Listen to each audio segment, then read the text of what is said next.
Bienvenue sur Phase Today, le premier média de news sur la phase. Rêve lucide, paralysie du sommeil, sortie hors du corps et autres états de phase. Si vous avez manqué les dernières news sur notre site internet ou sur nos réseaux sociaux, nous avons préparé une vidéo entière pour vous. Êtes-vous prêts ? Les latino-américains sont moins enclins au rêve lucide.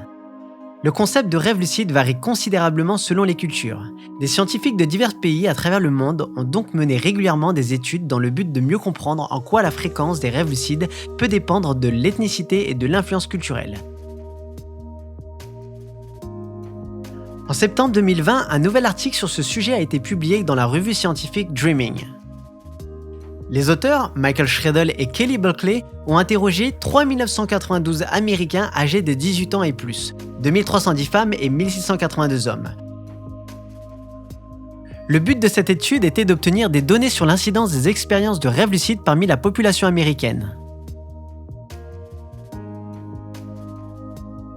Parmi l'échantillon total, 35,72% ont fait des rêves lucides, les participants hispaniques ayant une réussite significativement plus faible que les participants caucasiens.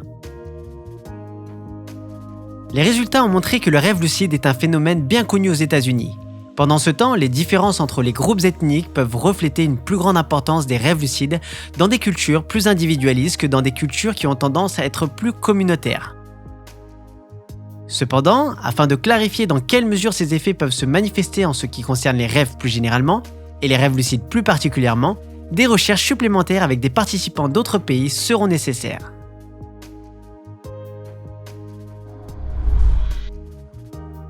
La paralysie du sommeil peut être plaisante. La paralysie du sommeil est définie comme l'incapacité de bouger en raison d'une paralysie musculaire pendant le sommeil paradoxal, encore appelé sommeil REM. C'est souvent une expérience désagréable qui peut avoir de graves conséquences cliniques. Cependant, les scientifiques sont enclins à émettre l'hypothèse que cet état peut également être ressenti comme agréable. Dans l'étude scientifique publiée en août 2020, les auteurs Monika Klikova, Brian Sharpless et Jitka Bushkova ont tenté de déterminer la prévalence relative d'épisodes agréables de paralysie du sommeil ainsi que des éléments susceptibles d'augmenter la possibilité de leur manifestation.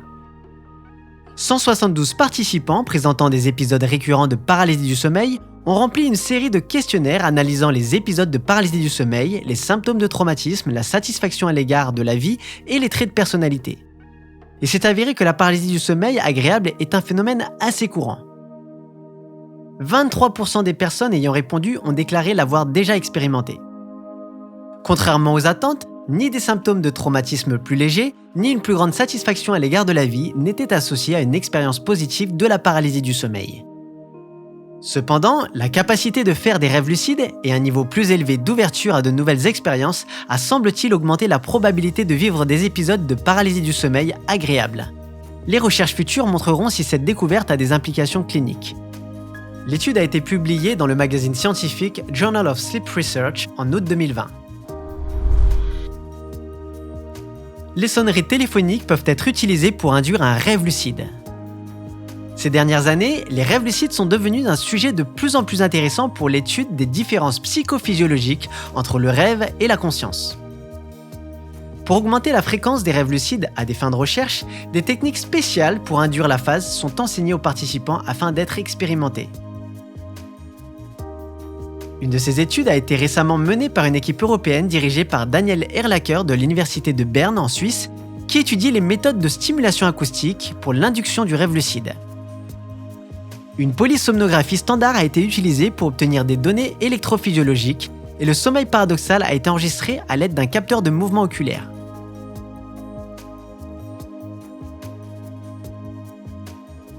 Dans le cadre de l'expérience en laboratoire, une sonnerie téléphonique ordinaire a été utilisée comme stimulation auditive ainsi que comme outil de test de réalité. La procédure mettant en œuvre la sonnerie a provoqué des rêves lucides chez 5 participants sur 12, contre un seul cas avant la stimulation.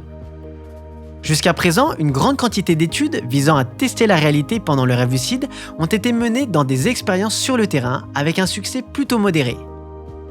D'un autre côté, il y a eu peu d'études qui utilisent le test de réalité comme méthode d'induction de rêve lucide dans les laboratoires du sommeil. Espérons que cette étude aidera à développer une meilleure compréhension sur l'efficacité des techniques d'induction de la phase. L'étude a été publiée dans le numéro d'octobre 2020 de The International Journal of Dream Research. Plus de rêves mène à plus de rêves lucides. Les praticiens expérimentés savent que l'alternance des périodes d'éveil et de sommeil peut augmenter la possibilité d'induire des rêves lucides. Aujourd'hui, la fragmentation du sommeil est devenue le sujet d'études scientifiques. En septembre 2020, la revue Consciousness and Cognition a publié un article de chercheurs européens dirigé par Jarrod Gott du Radboud University Medical Center aux Pays-Bas. Dans cette étude, les auteurs explorent en profondeur la question de la relation de cause à effet entre la fragmentation du sommeil et les rêves lucides. Les scientifiques ont remarqué que le rêve lucide, en termes de niveau de conscience et d'activité neurale dans le cerveau, est similaire à l'état d'éveil. Dans le même temps, en utilisant la technique d'alternance sommeil-éveil, il est possible d'augmenter la fréquence des rêves lucides. Par exemple, les patients atteints de narcolepsie qui subissent spontanément un sommeil fragmenté la nuit et des crises de sommeil pendant la journée rapportent une augmentation significative des rêves lucides après leur crise. De plus, la technique de l'endormissement et du réveil avec une alarme est considérée par les praticiens du rêve lucide comme l'une des plus efficaces. Un autre chercheur de la phase, Michael Raduga, commente « Dans l'une de nos études, nous avons montré que tout écart par rapport au sommeil normal et à sa durée conduit inévitablement à une augmentation du nombre d'expériences d'état de phase sous une forme ou sous une autre. En d'autres termes, l'état de phase dans ce cas est une forme de sommeil perturbé. Il peut vraiment être utilisé efficacement dans la pratique, mais il faut comprendre les risques encourus. » Les participants à l'étude ont également signalé plus de lucidité alors que leur propre sommeil avait en toute apparence été fragmenté. Cela dresse donc un tableau relativement ambigu. Il existe vraisemblablement un lien entre la fragmentation du sommeil et les rêves lucides, mais jusqu'à présent, la question de savoir quel mécanisme physiologique génère ce phénomène reste sans réponse.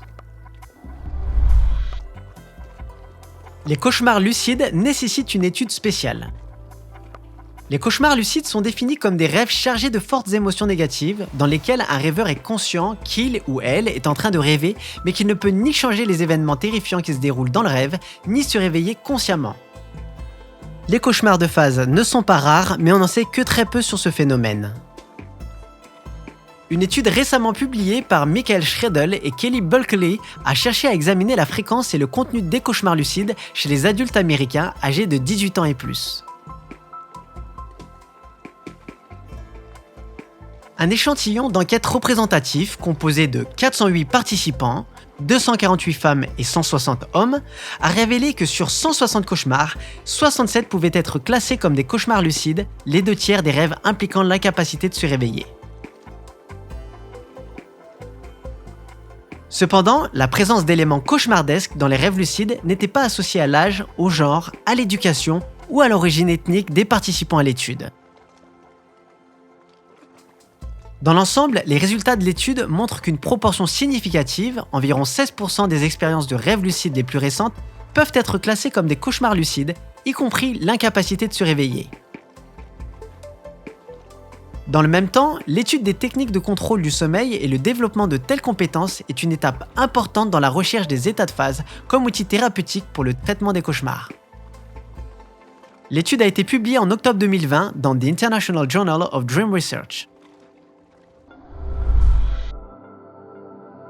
Comment la science et la religion perçoivent-elles le rêve lucide ? Les scientifiques n'ont commencé à étudier le rêve lucide qu'au XXe siècle, tandis que les religions du monde ont souligné l'importance de ce phénomène dans leur doctrine pendant une période beaucoup plus longue. L'influence de ces pratiques traditionnelles d'état de phase sur le développement du trait tendance rêve lucide est décrite dans un article analytique récemment publié par des scientifiques du Brésil assistés de Kelly Bulkeley des États-Unis. On peut trouver certaines des premières mentions de rêve lucide dans des manuscrits hindous vieux de plus de 2000 ans. Ils divisent la conscience en catégories d'éveil, de rêve, rêve lucide y compris, et de sommeil profond. Dans la tradition bouddhiste, les moines tibétains pratiquent depuis des siècles le yoga du rêve, une technique de méditation qui apprend aux pratiquants à reconnaître les rêves, à surmonter leur peur grâce à une conscience lucide et enfin à contrôler le contenu des rêves. Dans les écritures islamiques, le rêve lucide est considéré comme un état d'esprit vénéré et une manière spéciale pour les initiés de réaliser des expériences mystiques. À son tour, le théologien chrétien Augustin d'Hippopotame, 354-430 après Jésus-Christ, compare les rêves lucides à une sorte d'aperçu de l'au-delà, au cours de laquelle l'âme est séparée du corps. Après avoir analysé les différentes références aux rêves lucides dans les religions du monde, les scientifiques remarquent que les religions monothéistes, judaïsme, christianisme et islam, reconnaissent les rêves comme un moyen de communiquer avec Dieu afin de comprendre le présent et prédire l'avenir. En revanche, les religions indiennes traditionnelles, bouddhisme et hindouisme, sont plus intéressées par la culture de la conscience de soi, par l'étude et le développement de techniques spéciales pour induire l'état de phase et par l'observation du sommeil. Les religions indiennes peuvent ainsi offrir un aperçu important pour les nouveaux praticiens contemporains de l'état de phase et pour l'étude scientifique des rêves lucides. Dans le même temps, d'autres religions décrivent ce phénomène comme des rêves divins, leur attribuant le rôle de savoir sacré accessible à peu. L'article a été publié en octobre 2020 dans The International Journal of Dream Research. Comme vous pouvez le voir, ce sujet est en plein essor. Alors pour ne rien rater des dernières découvertes, abonnez-vous à la chaîne et suivez-nous sur les réseaux sociaux où nous publions des news tous les jours. Tous les liens sont dans la description de cette vidéo. À la semaine prochaine!